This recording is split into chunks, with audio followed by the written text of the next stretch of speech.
KPM.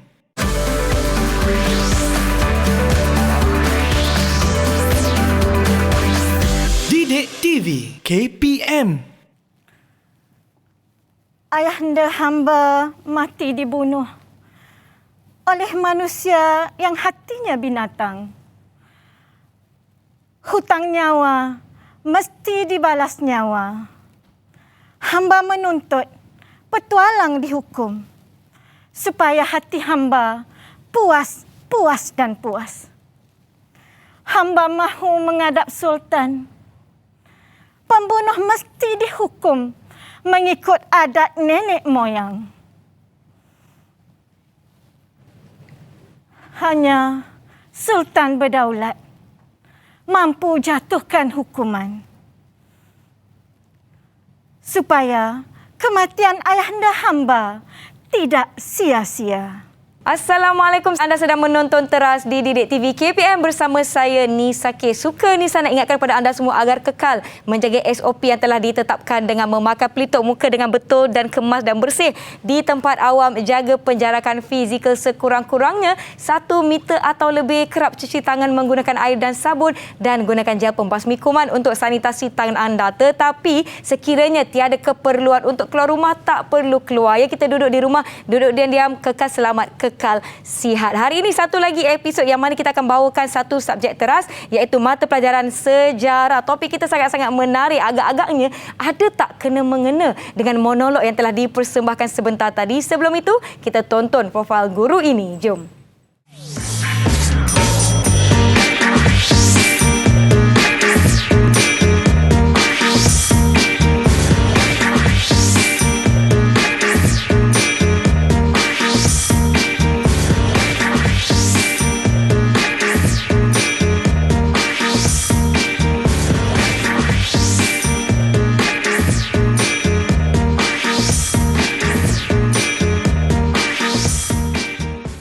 Baiklah semua, jom kita persilakan guru mata pelajaran sejarah iaitu Cik Rohani, Cik Awang. Cikgu Rohani, apa khabar? Alhamdulillah, khabar baik Nisa. Hari ini kita akan belajar sejarah di mana topik kita sangat-sangat menarik. Agak panjang saya sebutkan ya. Topiknya adalah warisan Kedah, Kelantan dan Perlis dari aspek pemerintahan beraja. Tetapi kan cikgu, saya tidak bersorangan. Saya mestilah ada kawan-kawan yang akan bersama-sama dengan kita pada hari ini. Jadi saya nak jemput kawan-kawan saya untuk masuk ke kelas. Hai semua. Hai kawan-kawan. Selamat pagi. Ini dia rakan-rakan kita dari SMK Jerantut yang merupakan juga sekolah cikgu Cik Rohani. Baiklah, kita perkenalkan diri dahulu ya kawan-kawan. Kita mulakan dengan Hidayah. Silakan Hidayah. Assalamualaikum dan selamat pagi. Nama saya dari SMK Jerantut. Salam kedamaian dari Bumi Jerantut. Baik, terima kasih Hidayah. Seterusnya saya nak persilakan Hani. Hani Syuhada, silakan. Assalamualaikum dan selamat pagi. Saya Hani Syuhada binti Abdullah dari Sekolah Menengah Kebahasaan Jerantut. Salam perpaduan Bumi Jerantut. Baik, salam perpaduan Bumi Jerantut. Ni orang kampung saya ni, orang Pahang. Okey, baiklah. Saya persilakan Adam Haziq. Silakan Adam. Assalamualaikum dan selamat tengah hari. Nama saya Adam Haziq dari SMK Jerantut. Salam pendamaian dari Bumi Jerantut. Baik, terima kasih. Seterusnya kita ada Lohendra. Silakan Lohendra. Selamat sejahtera. Nama saya Lohendra, anak lelaki Subramaniam dari SMK Jerantut. Salam perpaduan dari Bumi tercinta. Terima kasih Lohendra. Seterusnya kita ada adik Nur Ainin Safia. Silakan. Assalamualaikum dan selamat sejahtera. Nama saya Nur Ainin Safia binti Izwan. Salam perpaduan daripada Bumi Jerantut. Baik, terima kasih. Itu dia kelima-lima rakan saya dari SMK Jerantut Pahang yang akan bersama-sama dengan kita. Berbalik kepada topik kita pada hari ini, mungkin Cikgu Rohani nak kongsikan dengan kita apa sebenarnya yang kita nak belajar pada hari ini. Silakan Cikgu. Okey, baiklah ya Nisa. Okey, pada hari ini kita akan belajar sebenarnya warisan daripada Kerajaan Kedah, Kelantan dan juga Perlis. Dan saya nak betulkan sedikit ya, tadi Nisa sebut tentang pemerintahan beraja. Sebenarnya pada hari ini kita akan belajar mengenai warisan perundangan. Perundangan. Warisan Maaf perundangan Cikgu. dari Kerajaan Kedah, Kelantan dan Perlis. Baiklah, hari ini adalah daripada aspek perundangan. Ya, betul perundangan. Nisa. Bukan pemerintahan beraja. Maaf ya semua. Nisa pula yang salah Inilah ni. Okey, baiklah kita betulkan. Baiklah.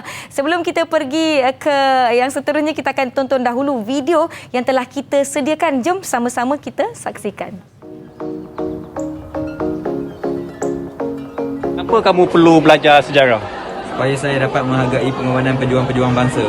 Kenapa kamu perlu belajar sejarah? Supaya saya boleh mengambil pengajaran daripada peristiwa sejarah. Okey, kenapa perlu awak belajar sejarah? Supaya saya tidak mudah ditipu dengan berita-berita yang palsu. Okey, kenapa kita perlu belajar sejarah? Supaya dapat meningkatkan rasa cinta akan negara. Kenapa perlu kita belajar sejarah? Supaya saya dapat menjadi warga negara yang baik dan dapat menyumbang kepada negara. Okey, kenapa perlu kita belajar sejarah? Supaya dapat menunjukkan rasa bangga terhadap negara kita yang tercinta.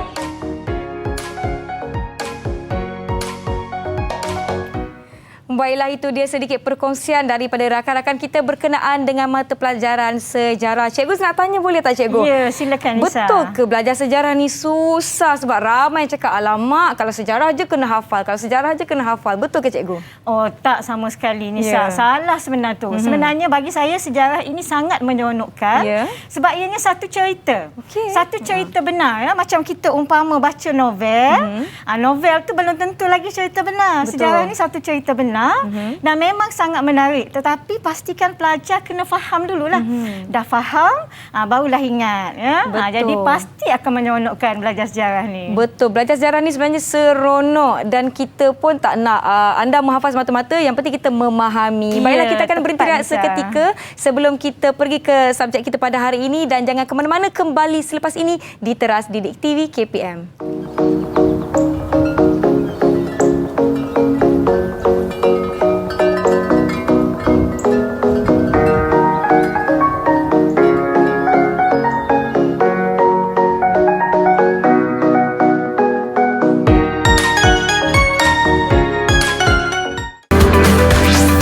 Didik TV KPM. Didik TV KPM.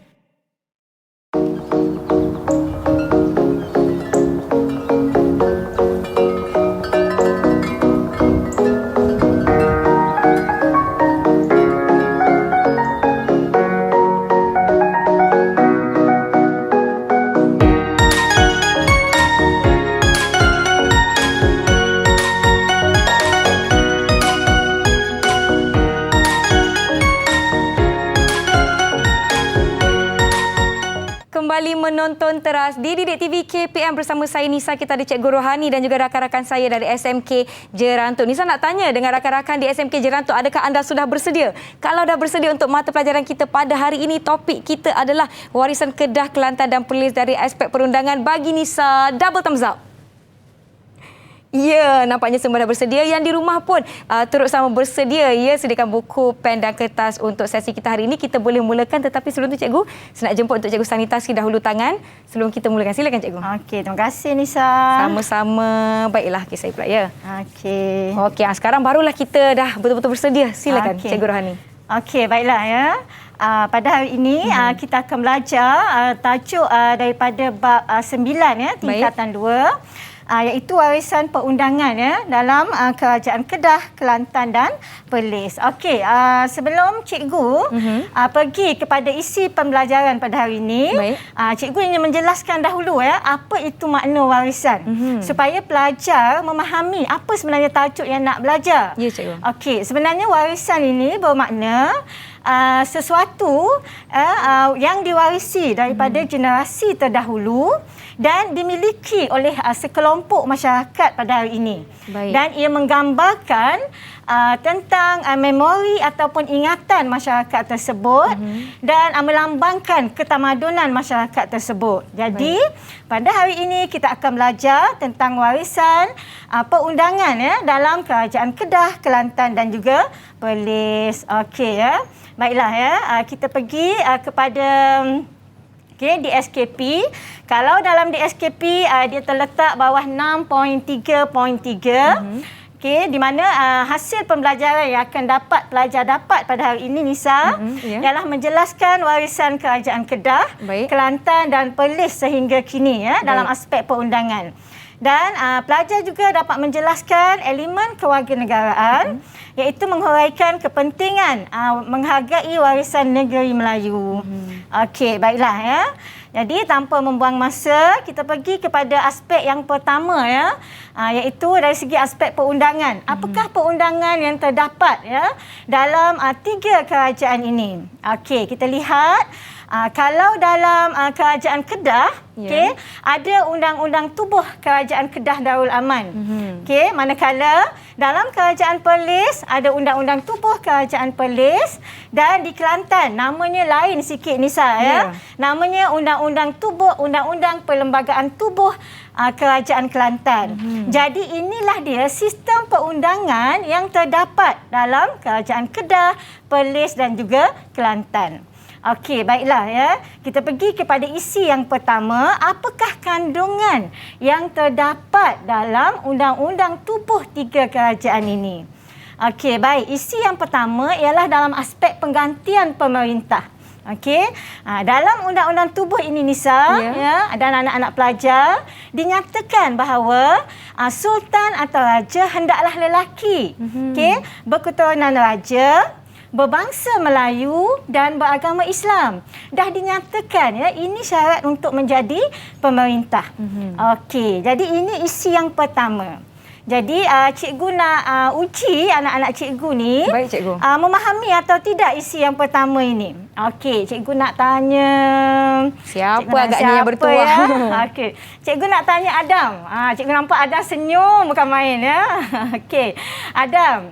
Okey, cikgu nak tanya Adam satu soalan. Okey, Adam. Adam rasa Adam layak tak menjadi menaiki takhta? Adam rasa Adam layak tak menjadi pengganti pemerintah? Tak layak, cikgu. Kenapa pula tak layak? Ya, Kak Nisa tanya, kenapa tak layak? Saya memang dah cukup 3 ciri, iaitu saya lelaki, berbangsa Melayu dan saya beragama Islam. Tapi saya bukan dari keturunan diraja. Okey, tepat, terbaik Adam jawapan awak ya. Tahniah ya. Sebenarnya Nisa, bila Adam jawab macam tu, bermakna dia memahami isi yang pertama. Okey, bahawa terdapat 4 syarat ya untuk menjadi sultan. Ya. Untuk naik menjadi pewaris takhta ya, mesti lelaki, berketurunan raja, berbangsa Melayu dan juga beragama Islam. Okey, baik ya. Kita pergi pula kepada isi kandungan yang kedua ya, yang terdapat dalam 3 kerajaan ini ya, yang terdapat dalam undang-undang tubuh ini. Okey, isi yang kedua ialah peranan sultan atau raja. Apakah peranan sultan ya? Dinyatakan dalam undang-undang tubuh ini, okey, kedudukan sultan adalah sebagai ketua negeri. Okey, dan juga merupakan ketua agama Islam. Okey Nisa, ya, selalu kita dengar ya sultan ini sebagai ketua agama Islam. Betul, cikgu. Tetapi sebenarnya tak ramai yang mengetahui apakah sebenarnya tanggungjawab sultan dalam menjaga agama. Betul tu, cikgu. Okey, jadi cikgu dah minta anak-anak cikgu ni untuk mencari maklumat ya. Apakah dia tanggungjawab raja atau sultan dalam menjaga agama? Okey, jadi kita tengok ya. Anak-anak cikgu ni apakah maklumat yang dia perolehi ya daripada pencarian dia? Siapa yang nak kongsikan? Siapa yang nak kongsikan dulu? Saya, cikgu. Saya, cikgu. Okey. Kita bagi pada Hidayah dululah. Boleh, ya, cikgu. sebab dia dulu tadi. Okey, silakan Hidayah. Baginda perlu melaksanakan jihad dalam memerangi golongan musuh, cikgu. Ya, memerangi golongan musuh. Ya, baginda perlu melaksanakan jihad dalam memerangi golongan musuh. Golongan musuh yang dimaksudkan ni seperti komunisme, okey, kolonialisme, maksudnya begitulah. Okey, Lohan silakan ya. Lohan tak sabar tadi angkat tangan. Okey, silakan Lohan. Cikgu, segala bentuk pelaksanaan dasar-dasar Islam perlu dilakukan oleh badan tertentu seperti badan eksekutif yang terdapat menteri yang bertanggungjawab terhadap hal ehwal agama Islam. Okey, tepat. Bagus jawapannya. Ya, bagus. Lohan ni dia telah mengkaji, dia telah mencari maklumat bahawa segala perkara yang berkaitan dengan hal ehwal agama Islam perlu diuruskan oleh satu badan eksekutif. Yang mana dalam badan eksekutif itu ada seorang menteri yang bertanggungjawab di dalamnya. Okey, bagus Lohan. Okey, ada lagi nak share tak? Sesiapa nak share? Ada lagi tak? Okey. Saya nak panggil Safia, boleh? Silakan. Safia. Raja mestilah memelihara dan melaksanakan bentuk perundangan yang terkandung dalam Al-Quran atau Sunnah. Okey, bagus Safia ya. Safia yang Terima manis kasih. ya. Terima kasih ya. Ya, betul ya. Raja perlulah melaksanakan perundangan ya seperti yang terdapat di dalam Al-Quran dan juga Sunnah. Okey, Cikgu minta Hani lah pula. Silakan Hani. Ada nak kongsi tak? Baginda perlu menerapkan usaha penyebaran dakwah di seluruh peringkat. Penyebaran Okey, dakwah. Ya. Okey, Sultan perlulah memastikan usaha penyebaran dakwah dibuat ya di seluruh peringkat. Ya. Okey, ada lagi tak nak kongsi Adam dengan tadi. cikgu? Sila kongsikan jawapan Adam. Okey, Adam. Silakan. Baginda perlu memastikan segala tuntutan dan tanggungjawab yang diperintahkan melalui syarak dilaksanakan mengikut kaedah yang betul dan dipantau oleh pihak yang bertanggungjawab bagi mengelakkan berlakunya penyelewengan dan ketidakadilan. Ya, tepat bagus Adam. murid-murid Terbaik. SMK Jerantut. Ya. Segala berkaitan dengan perundangan Islam perlu dipantau ya oleh pihak yang bertanggungjawab ya bagi mengelakkan berlakunya penyelewengan. Baik. Okey, ada lagi? Ada lagi tak nak kongsi? Ada lagi maklumat tambahan? Okey, silakan. ada lagi Hidayah. Okey, silakan. Raja perlu bertanggungjawab terhadap keamanan dan kestabilan sebuah negara. Baginda juga perlu meletakkan perancangan bagi sebarang aktiviti yang menyumbang ke arah pembangunan rakyat sama ada dari sudut spiritual maupun material. Ya, keamanan dan pembangunan. Terima kasih Hidayah. Ya, betul ya Nisa. Sultan bertanggungjawab ya menjaga keamanan dan kestabilan sesebuah negara. Baik. Okey, terima kasih. Terbaik anak-anak cikgu. Terbaik, ya. SMK Jerantut terbaik. Ya, dapat mencari maklumat yang cikgu minta. Okey, Nisa bermakna pelajar ini dah fahamlah ya isi kandungan yang kedua. Apakah dia peranan sultan ataupun raja. Okey, baik ya. Kita pergi kepada isi kandungan yang ketiga. Isi kandungan yang ketiga ialah apakah tanggungjawab sultan atau raja. Okey, di dalam Undang-Undang Tubuh 3 Kerajaan ini jelas menyatakan bahawa sultan ataupun raja, menteri dan juga jemaah menteri tidak dibenarkan menyerahkan kuasa ataupun negeri kepada kerajaan lain ya. Dan dalam Undang-Undang Tubuh ini juga menyatakan bahawa sultan ataupun raja berhak melantik menteri besar. Okey. Okey, itu isi yang ketiga. Kita pergi pula kepada isi kandungan yang keempat, iaitu Badan Penasihat Sultan atau Raja. Sebenarnya raja atau sultan ini dia tidak mentadbir secara berseorangan. Ya, dia ada akan dibantu. Dan kalaulah zaman dahulu, sultan dibantu oleh pembesar. Pembesar, ya. Ya, misalnya contohnya di Kelantan. Kelantan telah mempunyai sistem jemaah menteri ya pada masa pemerintahan Sultan Muhammad II lagi. Baik. Dan sistem jemaah menteri ini dia menasihati sultan, membantu sultan untuk mentadbir. Namun, Undang-Undang Tubuh Kerajaan ini dia mengalami penambahan dan pengubahsuaian ya mengikut kepentingan semasa. Jadi, pada hari ini, sultan dibantu oleh kuasa Majlis Mesyuarat Kerajaan Negeri yang diketuai oleh menteri besar ya sebagai yang dipertua yang akan membantu sultan untuk mentadbir. Okey, itu isi yang ketiga dan keempat. Okey, ada tak pelajar nak tanya cikgu apa-apa yang tak jelas tentang isi ketiga dan keempat? Siapa ada soalan boleh angkat tangan. Okey, silakan. Okey, silakan Hani. Saya panggil dia Hani. Nisa. Cikgu, boleh ke menteri wanita menjadi menteri besar? Wah, Nisa. Ada cita-cita ke tu? Okey. Okey, boleh ke wanita menjadi menteri besar? Macam mana pandangan Nisa? Nisa pernah nampak tak di negara kita ada wanita yang menjadi menteri besar? Kalau pada zaman sekarang cikgu, kita ada ramai menteri-menteri wanita yang berkaliber. Kalau zaman dahulu, rasanya pembesar kebanyakannya memang lelaki cikgu ya? Ya, betul Nisa ya. Sebenarnya hari ini ramai menteri di kalangan wanita yang berkaliber. Hani tanya tadi, boleh ke wanita menjadi menteri besar? Okey, baiklah. Setakat ni negara kita tak ada lagi lah yang jadi wanita yang jadi menteri besar. Ya. Menteri besar ni adalah ketua pentadbir di peringkat negeri. Okey, tetapi dalam Undang-Undang Tubuh Kerajaan ini menyatakan bahawa syarat untuk menjadi menteri besar perlulah berbangsa Melayu dan beragama Islam. Tidak dinyatakan jantina. Bermakna Hani berpeluang untuk menjadi menteri besar suatu hari nanti. Jadi kita ada bakal menteri besar Pahang ni Nisa ya. Mungkin. InsyaAllah ya. Okey Hani, terima kasih ya. Okey, baiklah ya. Kita pergi kepada isi yang kelima.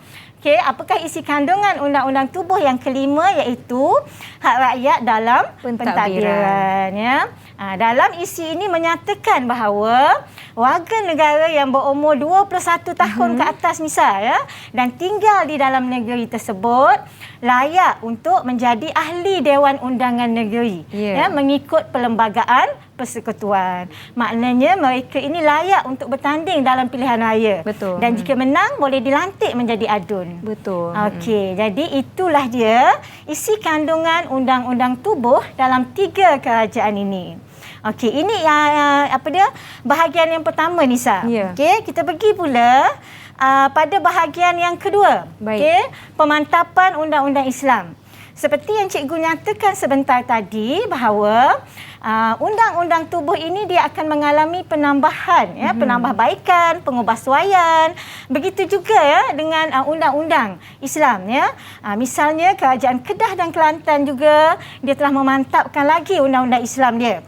Dan Nisa, cikgu dah minta pelajar-pelajar kita ni hari ni untuk mencari dapatan maklumat, ya, berkaitan dengan pemantapan Undang-Undang Islam ini dengan lebih lanjut lagi lah. Okey, baiklah, kita pergi pada yang pertama. Okey, Kerajaan Kedah memperkenalkan enakmen zakat yang telah diuruskan penubuhannya oleh sebuah jawatan kuasa pada tahun 1955. Okey, siapa yang cari maklumat tentang enakmen zakat ini? Boleh kongsi tak dengan kami semua? Saya, cikgu. Silakan, Hidayah. Hasil daripada saya pada 2015, enakmen zakat Kedah 1955 itu telah ditukar dengan enakmen baru, iaitu enakmen Lembaga Zakat Kedah Darul Aman yang menjelaskan lagi tanggungjawab dan peranan lembaga ini dengan lebih terperinci. Okey. Terima kasih, Hidayah. Okay, terbaik, Hidayah, ya. Jadi inilah dia pelajar hari ini, Nisa, ya. Dia tak cukup maklumat dalam buku teks, dia explore lagi. Ya, ya. Jadi dia dapat tahu, Hidayah dapat tahu bahawa lembaga enakmen zakat ini telah bertukar, ya, kepada lembaga enakmen zakat Kedah, ya, Darul Aman, ya, pada tahun 2015. Okey. Ada nak tanya? Cikgu, saya nak tanya. Silakan Lohan. Cikgu, apa maksud enakmen? Okey, apa maksud enakmen? Selalu dengar, Nisa, kan? Ya, betul. Apa maksud enakmen? Okey, baiklah, cikgu jelaskan. Enakmen ini adalah satu undang-undang yang diluluskan dalam kerajaan negeri tersebut, ya, yang diluluskan oleh Dewan Undangan Negeri. Baik. Dan ianya terpakai di dalam negeri berkenaan sahaja. Jadi itulah enakmen. Misalnya kalau enakmen zakat Kedah ini diluluskan oleh Dewan Undangan Negeri Kedah dan hanya terpakai dalam negeri Kedah. Dia berbeza dengan akta, Nisa, ya. Kalau akta ini adalah undang-undang yang diluluskan oleh Parlimen. Baik. Okey, dan wajib dipatuhi oleh semua rakyat, ya, Malaysia. Okey, Lohan. Okey, faham, Lohan? Faham, okey, ya? Okey, jelas, Lohan? Okey, ya. Okey, baiklah, ya. Kita pergi pada yang kedua. Okey, yang kedua adalah Kerajaan Kelantan telah memperkenalkan enakmen, ya, dan perkeliling berkaitan Undang-Undang Jenayah Islam, ya, dan busana cara Islam dalam kehidupan rakyatnya. Okey, ada sesiapa nak kongsi tak berkaitan dengan isi yang kedua ini? Siapa? Saya, cikgu. Silakan, Safia. Cikgu, hasil daripada carian saya, Kelantan telah meluluskan Undang-Undang Syariah kedua pada tahun 1963.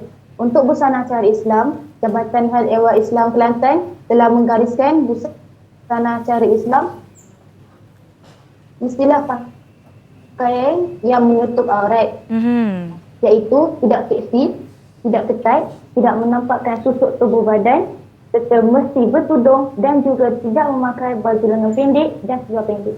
Okey, baik, terima kasih. Tapi terbaik, ya, Safia, ya. Dia telah mencari maklumat, ya, dengan begitu detail, ya, tentang Undang-Undang Jenayah Islam dan juga busana Islam, ya, dalam kehidupan rakyat. Okey, baiklah, ya. Seterusnya kita lihat pemantapan Undang-Undang Islam juga dalam Kerajaan Kelantan. Apabila Kelantan telah memperkenalkan hukum maksiat. Okey, silakan Hani. Ada nak kongsi apa-apa tak? Pemantapan Undang-Undang Islam di Kelantan mempunyai hukum maksiat yang dikenali pada abad 19 yang melarang perbuatan melaga lembu dan persembahan manora. Okey. Terima kasih. Nisa pernah tengok tak perbuatan laga lembu? Tak pernah tengok lagi cikgu, tapi kita akan tanya lebih lanjut lagi berkenaan dengan pembuatan laga lembu dan persembahan menora sebab ada perkara yang kita tidak faham. Kita akan beristirahat seketika, jangan ke mana-mana, kembali selepas ini di Teras Didik TV KPM.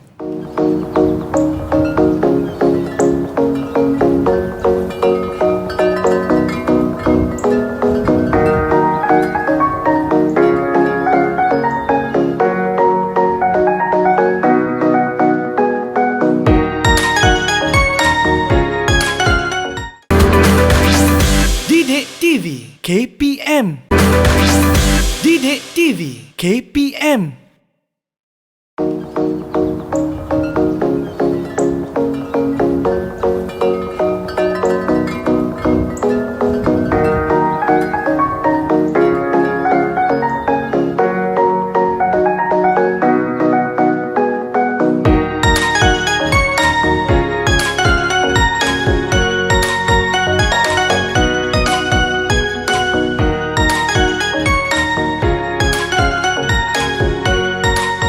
Terima kasih kerana masih sudi menonton Teras di Didik TV KPM. Masih bersama saya, Cikgu Rohani dan juga rakan-rakan saya dari SMK Jerantu. Jadi berbalik pada soalan saya tadi, Cikgu. Apa tu perbuatan melaga lembu dan persembahan menora, Cikgu? Okey, jadi cikgu dah rasa dah Nisa mesti akan tanya soalan macam ni. Okey, jadi cikgu dah minta Adam Haziq untuk membuat carian maklumat apa dia persembahan laga lembu dan menora ini. Silakan Adam. Ya cikgu, so apa yang saya dapat adalah perbuatan laga lembu ni adalah perbuatan melaga di antara lembu dengan lembu. Okay. So sebelum perlawanan, bomoh akan mengadakan upacara kembang iaitu upacara pemujaan binatang. Lembu akan dimandikan dengan bedak langit dan juga limau. Lembu akan dipuja sebelum masuk ke gelanggang. Biasanya perlawanan ini mengambil masa 30 hingga 40 minit, tapi kadang-kadang ada yang boleh sampai sehari. Manakala pemenang pula ditentukan dengan cara lembu yang berkali-kali melarikan diri daripada lembu lawan dianggap sebagai kalah. Manakala lembu yang bertahan akan dianggap sebagai pemenangnya. Cikgu. Okey, bagus. Itu tentang perbuatan laga lembu, Nisa. Okey. Jadi cikgu dah boleh bayang dah perbuatan laga lembu antara lembu. Okey, ceritakan pula Adam, apa yang awak dapat tentang persembahan menora ini? So, saya persembahan menora ni, saya ada lukis ilustrasi penari lelaki dalam menora. Ya, Nisa, itu dia. Ada sejenis drama tari nyanyi yang berasal dari wilayah Melayu Lama di Semenanjung Tanah Melayu. Persembahan ini berdasarkan kepada legenda Manohara dalam dongengan Jalaka yang berunsurkan Buddha yang telah menjadi sebati dengan masyarakat Melayu dan Thai sejak zaman dahulu. Okey, baik, bagus terima kasih Adam di atas perkongsian tersebut. Saya kira bukan saya saja, ramai lagi rakan-rakan di luar sana yang baru tahu apa itu persembahan menora dan perbuatan laga lembu. Baiklah cikgu, jom kita teruskan. Okey, baiklah jadi kita teruskan lagi. Okey, dengan adat undang-undang adat iaitu adat Temenggung. Tetapi sebelum cikgu terangkan adat Temenggung, kita buat dulu aktiviti di kalangan pelajar. Boleh cikgu? Boleh Nisa? Okey, kita akan buat aktiviti perbahasan. Okey, apakah tajuk perbahasan kita pada hari ini? Okey, iaitu undang-undang perlu bersifat pembalasan. Okay, sesuai dengan dalam adat Temenggung. Adat Temenggung undang-undangnya bersifat pembalasan, Nisa. Ya, cikgu. Jadi kita lihat, kita buat satu aktiviti. Apakah tajuk dia undang-undang perlu bersifat pembalasan. Okey, sebenarnya Nisa, anak-anak ini dia tak pernah melakukan aktiviti perbahasan. Okey, ini baik. kali pertama jadi telah diundi siapakah yang akan menjadi speaker dewan, siapakah yang akan menjadi pihak kerajaan dan juga pihak pembangkang. Okey, cikgu serahkan kepada Hani untuk kendalikan perbahasan ini sebab Hani telah diundi sebagai yang di-Pertua Dewan. Baik. Silakan Hani. Silakan rakan-rakan dari SMK Jerantut. Terima kasih cikgu. Assalamualaikum dan selamat sejahtera ahli dewan. Izinkan saya memperkenalkan ahli-ahli dewan dalam bahagian pada perbahasan usul pada hari ini. Seterusnya, saya akan memperkenalkan beberapa peraturan asas supaya agar sisi perbahasan usul pada dapat ini dapat dikendalikan sebaik mungkin. Pasukan pihak pencadang diwakili oleh Yang Berhormat Nuraini Sofia binti Dizwan selaku Perdana Menteri. Pasukan pihak pencadang yang kedua pula, Yang Berhormat Lohendra Anak Lelaki Subramaniam selaku Menteri Kedua. Pasukan pembangkang pula diwarisi oleh Yang Berhormat Adam Haji bin Zulkifli selaku Perdana Menteri Pembangkang. Seterusnya Yang Berhormat Siti Nurhidayah binti Osman selaku Pembangkang kedua. Dipersilakan Perdana Menteri Nuraini Sofia binti Rizwan untuk mengumumkan pendirian dan hujah. Dipersilakan. Terima kasih Dipertuan, ahli yang berhormat sekalian. Sebelum saya mengemukakan hujah saya bahawa undang-undang perlu bersifat pembalasan, maka saya akan memberi definisi tajuk perbahasan pada hari ini agar makin terang lagi bersulung. Pasal undang-undang ini bermaksud sesuatu peraturan yang digubal oleh pihak kerajaan dan mesti dipatuhi oleh masyarakat yang berkenaan. Ahli Dewan sekalian, sebelum saya mengemukakan pendirian saya bahawa undang-undang perlu bersifat pembalasan, maka saya akan mengemukakan hujah yang padu tentang kebaikan undang-undang yang bersifat begini. Hujah saya yang pertama berada di bawah lembayung kata bahawa undang-undang perlu bersifat pembalasan supaya masyarakat takut dan gerun untuk melakukan kesalahan. Hal ini kerana undang-undang yang tegas dan hukuman yang berat bakal dikenakan kepada pesalah. Hal ini kerana orang yang membunuh akan dihukum bunuh. Begitu juga dengan orang yang memandu dengan keadaan yang mabuk sehingga menyebabkan kehilangan nyawa orang yang tidak berdosa ini juga tidak boleh dimaafkan. Perbuatan yang menyebabkan kehilangan nyawa orang yang tidak berdosa ini tidak boleh dimaafkan. Kesimpulannya, undang-undang perlu bersifat pembalasan supaya masyarakat takut dan gerun untuk melakukan kesalahan. Hal ini bersesuaianlah dengan kepentingan undang-undang itu sendiri yang bertujuan untuk mengawal tingkah laku manusia. Sekian, terima kasih. Terima kasih Perdana Menteri. Seterusnya, dipersilakan pula Ketua Pembangkang untuk mengemukakan hujah. Dipersilakan. Terima kasih kepada Yang di-Pertua Dewan dan ahli-ahli yang berhormat sekalian. Tajuk kita masih tetap sama, undang-undang perlu bersifat pembalasan. Agak pincang tajuk pada hari ini. Sepatutnya tajuk ini ditukar kerana undang-undang yang bersifat pembalasan ini mempunyai banyak kelemahannya. Tuan Yang di-Pertua dan ahli yang berhormat sekalian, hujah kami yang pertama di bawah kata kunci, undang-undang perlu memberi peluang kepada penjenayah untuk berubah. Bumi mana yang tidak ditimpa hujan, begitulah juga dengan manusia. Manusia yang telah tersilap memilih langkah perlu diberikan peluang untuk berubah, bukannya terus dihukum bunuh. Jika terus dibunuh, bagaimana mungkin untuk mereka berubah menjadi lebih baik? Orang yang membunuh tidak semestinya perlu dibunuh.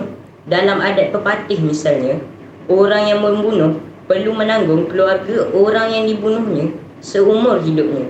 Manakala, orang yang mencuri pula perlu membayar ganti rugi kepada mangsa. Apa pentingnya undang-undang yang bersifat begini? Tujuannya supaya pesalah akan sedar dengan kesalahan yang telah dilakukannya. Ramai orang yang telah melakukan kesilapan, tapi akhirnya mereka berubah menjadi lebih baik setelah mereka mendapat pengajaran dari kesalahan yang telah mereka lakukan. Tuan Yang di-Pertua dan ahli yang berhormat sekalian, kesimpulannya, undang-undang yang bersifat pembalasan ini mempunyai banyak kelemahannya. Kerana ia tidak memberikan peluang kepada penjenayah untuk berubah, sedangkan semua manusia berhak diberikan peluang untuk berubah menjadi lebih baik. Sekian, terima kasih. Terima kasih Ketua Pembangkang. Seterusnya, dipersilakan Pencadang untuk memlidas hujah pihak pembangkang. Dipersilakan. Selamat sejahtera. Saya ucapkan kepada Yang di-Pertua Dewan dan ahli-ahli yang berhormat sekalian. Sebagai pencadang yang kedua, saya menyokong dengan sepenuh hati bahawa undang-undang perlu bersifat pembalasan. Ahli Dewan yang dihormati, tugas saya pada hari ini adalah untuk membidas ujar rapuh pihak pembangkang. Sebentar tadi, Ketua Pembangkang ada menyatakan bahawa undang-undang perlu bersifat pemulihan dan memberi peluang kedua kepada penjenayah untuk insaf. Soalan saya, Bagaimanakah kita dapat meramalkan yang mereka akan berubah dan insaf? Undang-undang yang longgar seperti ini hanya akan meningkatkan kegiatan jenayah dalam negara. Masyarakat pula akan hidup dalam ketakutan dan imej negara akan terjejas. Bagi mereka, tidak apa membunuh kali pertama kerana mereka akan dimaafkan dan diberi peluang untuk berubah. Apa yang akan berlaku kepada masyarakat dan negara? Tidakkah ini akan menggalakkan masyarakat untuk saling berbunuhan? Memang sah, undang-undang yang memberi pertimbangan kepada kesalahan ini akan menyebabkan kehidupan menjadi tidak aman. Sekian, terima kasih. Terima kasih Menteri Kedua bagi pihak pencadang. Kita mengharapkan lagi suasana dengan hujah terakhir dari pihak pembangkang. Dipersilakan. Assalamualaikum dan selamat sejahtera kepada... Terima kasih saya ucapkan kepada Yang di-Pertua Dewan dan ahli-ahli yang berhormat sekalian. Selaku pembangkang terakhir pada hari ini, saya tetap menegaskan bahawa kami menolak 100% usul perbahasan pada hari ini. Undang-undang yang bersifat pemalasan adalah tidak tepat dan mesti dikaji semula. Tugas saya selaku pembangkang terakhir pada hari ini adalah untuk membidas hujah pihak kerajaan. Izinkan saya membidas hujah longgar pihak kerajaan. Yang berhormat Perdana Menteri sebentar tadi mengatakan bahawa undang-undang yang bersifat pemalasan ini akan menyebabkan rakyat berasa takut dan gerun untuk melakukan kesalahan.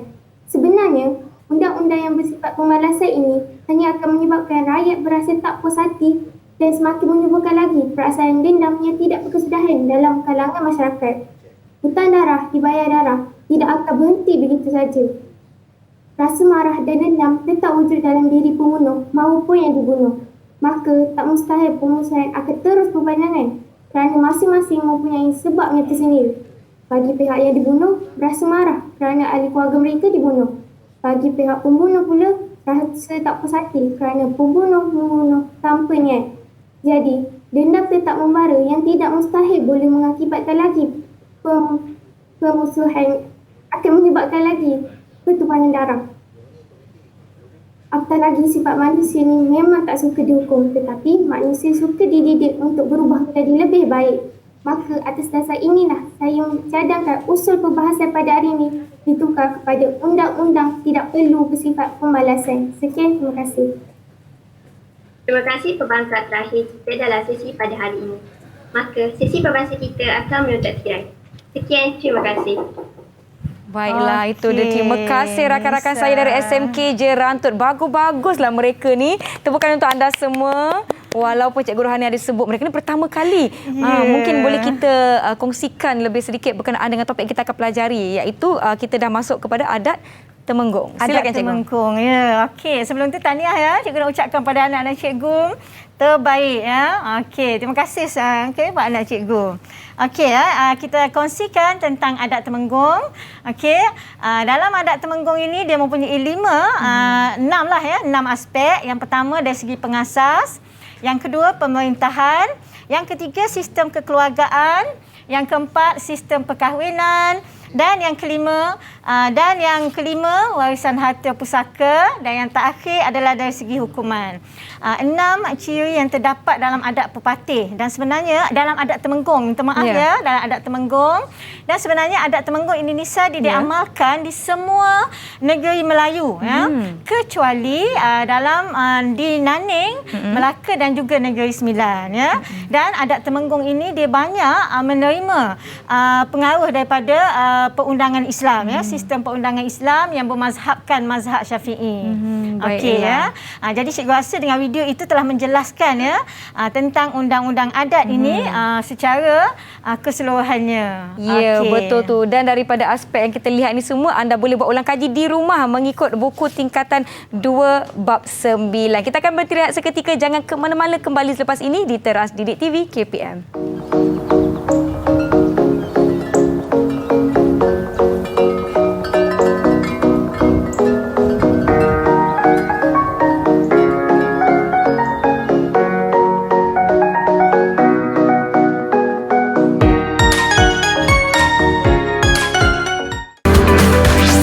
Didik TV KPM.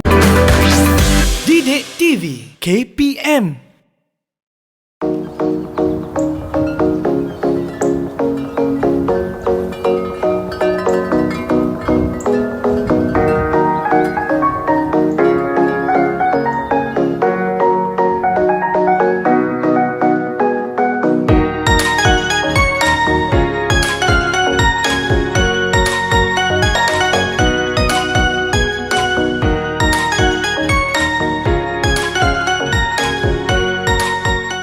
kembali menonton teras di Didik TV KPM. Baiklah, tadi kita sebelum bertindak tadi kita bercakap mengenai adat Temenggung. Mungkin cikgu nak sentuh lebih sedikit lagi berkenaan dengan adat Temenggung. Silakan cikgu.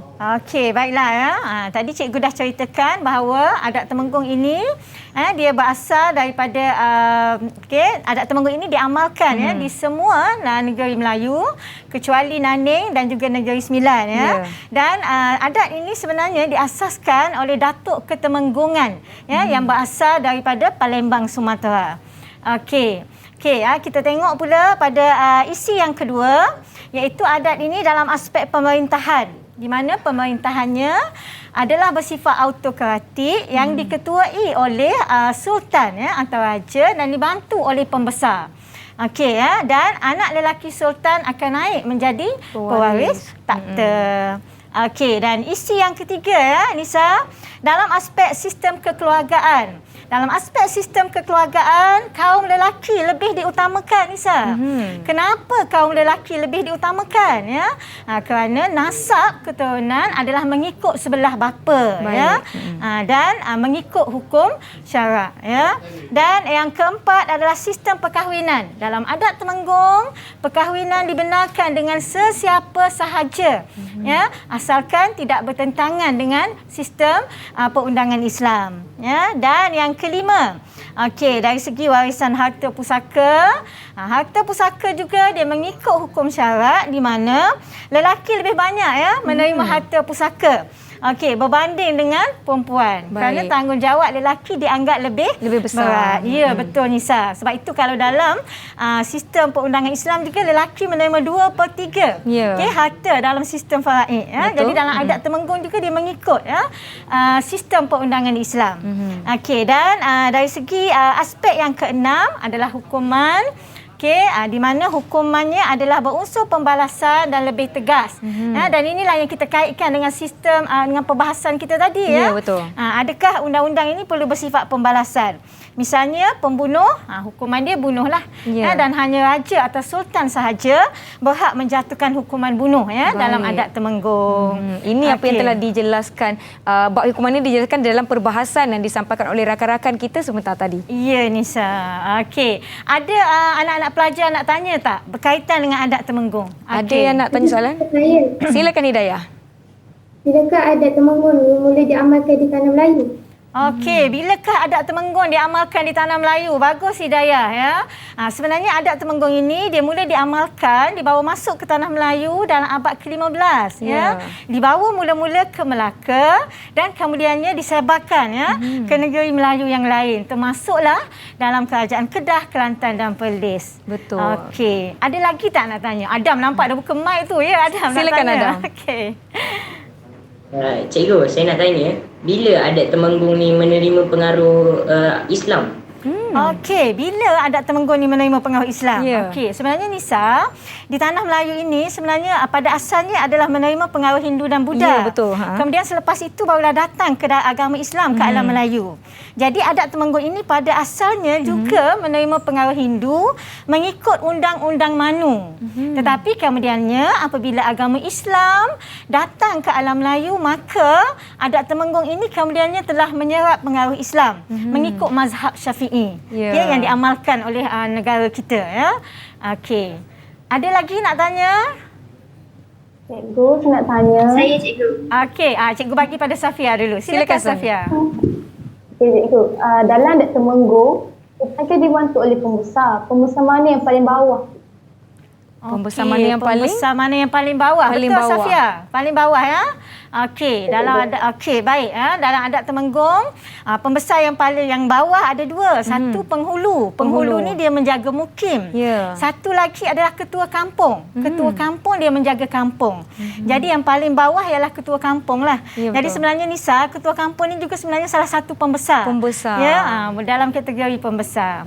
Adam nak tanya tadi nampak. Adam ke Hani? Minta maaf. Hani silakan. Cikgu, kalau raja tak ada anak lelaki, siapakah yang akan mewarisi takhta dia? Macam mana tu agaknya cikgu? Agak-agak Nisa, siapa yang akan naik jadi pewaris takhta kalau sultan tu tak ada anak lelaki? Saya rasakan cikgu, mesti adik-beradik sultan tu. Oh, pandai Betul. Nisa. Ni mesti belajar sejarah dulu dapat A+. Betul tak? Saya belajar dengan Cikgu Syukri. Oh, ya. Betul ya. Ya. Okey, betul. Seperti jawapan Kak Lisa tadi. Okey, apabila sultan itu tidak ada anak, tidak ada putera, maka yang akan naik menjadi pewaris takhta adalah adik lelaki sultan. Sebab biasanya sultan ini anak sulung. Betul. Jadi adik lelaki dia lah yang akan naik menjadi pewaris takhta. Baik. Okey, ya, itulah dia tentang adat Temenggung. Adat Temenggung. Semuanya masih jelas ya? Kalau masih jelas, kalau setakat ini mengikuti dengan baik, bagi Nisa double thumbs up. Ya, kawan-kawan kita ni semua bersemangat. Baiklah, terima kasih. Jadi, jom cikgu kita teruskan. Okey, baiklah ya. Akhirnya kita pergi kepada elemen kewarganegaraan dan nilai civic Nisa ya. Jadi tak sah kalau belajar sejarah tanpa kita kaitkan dengan elemen kewarganegaraan ini. Betul cikgu. Okey, jadi cikgu sediakan soalan pada di sini untuk anak-anak cikgu. Pada pandangan anda, apakah kepentingan menghargai warisan perundangan ini? Apa kepentingan dia? Okey, ada sesiapa tak nak jawab soalan ini? Siapa nak kongsikan? Cikgu, saya nak jawab. Cikgu. Silakan. Cikgu, bila saya belajar tajuk ni, saya rasa sangat bangga dengan warisan perundangan. Rupanya, kerajaan di negeri-negeri Melayu seperti Kedah, Kelantan dan Perlis telah mempunyai sistem perundangan yang mantap dari dulu lagi. Jadi, sebenarnya rakyat negara kita dah maju dan bertamadun. Hal ini jelas terbukti apabila kerajaan Kelantan telah mempunyai sistem jemaah menteri sebelum kedatangan penjajah lagi. Wah, Okey, terima tepat kasih Lohan. Lohan. Okey, nampak dah Lohan. Selepas berbahas tadi dia ada kebolehan berhujah kan Betul. Nisa? Okey ya. Tepat Lohan ya. Terbaik ya. Betul ya. Dia menyebabkan kita rasa bangga. Ya. Kerana walaupun semasa belum dijajah, kerajaan Kelantan misalnya telah mempunyai sistem perundangan yang mantap dan teratur. Jadi kita bangga ya dengan kebolehan ya rakyat di negara kita. Okey, baik. Ada lagi siapa nak bagi isi? Siapa nak kongsikan? Ada nak kongsikan. Silakan Hidayah. Okey, silakan. Warisan perundangan ni juga menjadikan kita berasa syukur cikgu. Syukur negara kita aman, damai, rakyat pun hidup satu padu. Kerana kita mempunyai sistem perundangan yang baik. Ya, bersyukur. Satu nilai yang saya kira tak akan lari apabila kita belajar sejarah. Betul sangat Nisa ya. Kita bersyukur sebenarnya sebab dengan adanya sistem perundangan inilah ya negara kita aman ya, damai ya, stabil dan juga mantap. Betul. Ya, dan bila kita bersyukur, nikmat akan ditambahkan lagi. Jadi kita doakan supaya negara kita ini akan kekal aman, damai dan makmur. Baik. Okey. Ada lagi ke nak kongsikan agak-agaknya? Okey, ada lagi. Okey. Rasanya tak ada dah cukup. Tak ada dah. Cukup ya, 2. Okey. Okey, itu dia sedikit perkongsian berkenaan dengan kepentingan warisan perundangan. Kita sebenarnya dah tiba di penghujung rancangan pun, dah borak-borak, dah berbincang-bincang, dengar pula rakan-rakan kita berbahas. Kini tiba masa untuk saya minta Cikgu Rohani membuat rumusan kepada topik kita hari ini, iaitu warisan Kedah, Kelantan dan Perlis dari aspek perundangan. Silakan Cikgu. Okey, baiklah ya. Jadi sebagai kesimpulan dia ya, dalam tajuk hari ini dia jelas menunjukkan bahawa sebenarnya kerajaan Kedah, Kelantan dan Perlis ini telah mempunyai kemegahan dan kegemilangan. Okey, terutama dalam aspek perundangan, dan kemegahan dan kegemilangan perundangan ini telah diwarisi sehingga kini ya, dinikmati sehingga kini ya, dan hari ini kerajaan Kedah, Kelantan dan Perlis masih lagi tetap gemilang ya. Okey, ya, itu Nisa. Dan banyak yang dapat kita pelajari daripada sejarah itu sendiri, di mana sejarah ini adalah untuk difahami dan kita ambil pengajarannya. Betul tak Cikgu? Betul ya. Banyak perkara yang kita boleh belajar dan kita aplikasikan ataupun mantapkan lagi di waktu zaman kita sekarang ni. Jadi jangan sia-siakan apa yang kita belajar dari sekolah lagi dan kita aplikasikan di dalam kehidupan seharian, terutamanya nilai-nilai pengajaran yang kita dapat daripada sesebuah topik. Baiklah, kita pun dah tiba di penghujung rancangan. Cemburu betul masa dengan kita Cikgu. Betul. Saya harapkan dapat bertemu lagi sekali dengan Cikgu Rohani. Terima kasih kawan-kawan saya dari SMK Jerantuk. Terima kasih anda semua, terbaik. All the best semua ni saya ucapkan supaya ada di antara kalian yang betul-betul jadi pasukan pembahas sekolah satu hari nanti. Tak mustahil. InsyaAllah kita akan jumpa lagi. Terima kasih para penonton. Assalamualaikum. Bye.